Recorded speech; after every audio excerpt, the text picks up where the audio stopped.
If you can get the Congress to protect telecom companies from lawsuits, and there's no recourse for Americans who feel that they've been caught up in this. I know it's not intended to spy on Americans, but in the collection process, information about everybody gets swept up and then it gets sorted. So if Americans don't have any recourse, are you just telling them when it comes to their privacy to suck it up? I wouldn't put it that way if I were in public, Bill. I mean, you've been around long enough to... Anyway, yeah, look, if people who analyze the program fully understand that America's civil liberties are well protected,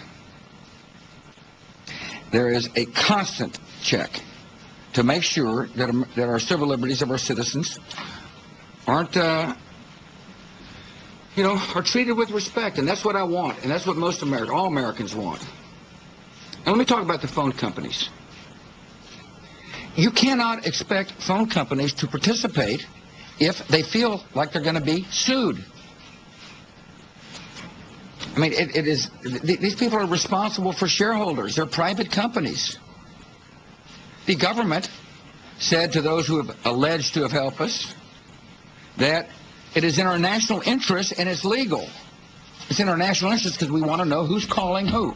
From overseas into America, we need to know in order to protect the people. It was legal. And now, all of a sudden, plaintiffs' attorneys, class action plaintiffs' attorneys, I don't want to try to get inside their head. I suspect they see, a financial gravy train are trying to sue these companies. First, it's unfair. It is patently unfair. And secondly, these lawsuits create doubts amongst those who will, whose help we need. I guess you could be relaxed about all this if you didn't think there was a true threat to the country. I know there's a threat to the country. And the American people expect our Congress to give the professionals the tools they need to listen to foreigners who may be calling into the United States with information that could cause us great harm. So, on the one hand, the civil liberties of our citizens are guaranteed by a lot of checks in the system, scrutinized by the United States Congress.